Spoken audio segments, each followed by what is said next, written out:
Hello, আসসালামু আলাইকুম। সবাই কেমন আছো? আলহামদুলিল্লাহ, আমি অনেক ভালো আছি।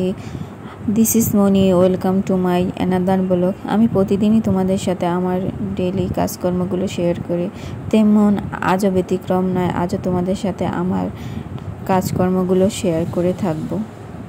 প্রতিটা মানুষই তার সফলতার পিছনে ছুটতে থাকে। যখন সফলতা আসে তখন তোমার পাশে আর মানুষের অভাব থাকবে না।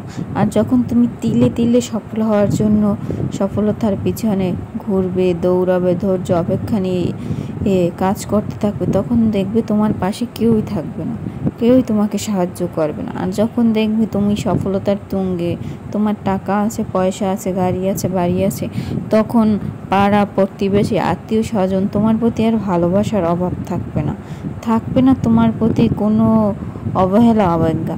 কিন্তু তুমি যখন দেখবে তোমার কাছে টাকা নেই, তোমার কিছুই নেই, তখন দেখবে তোমার পিছনেও কেউ নেই।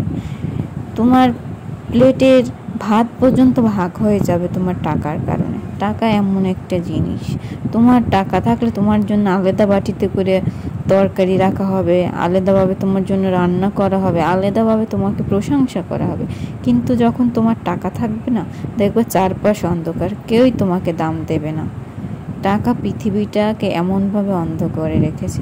মানুষ যতই ভালো হোক, যতই ধৈর্যশীল হোক, যত ভালো হোক সে, কিন্তু তার ভালোত্বর কোনো মূল্য নেই যদি তার টাকা না থাকে। আর টাকা আছে, তোমার সব আছে। তোমার টাকা নেই, তোমার মানও নেই, সম্মানও নেই, ভালোবাসাও নেই। কিন্তু আমাদের সমাজটা এমনভাবে পিছিয়ে পৌঁছে গেছে যে ভালো মানুষের মূল্যই নেই। সব মানুষ খারাপ মানুষের পিছনেই ছোটে। হ্যালো, আসসালামু আলাইকুম। আজান নয়।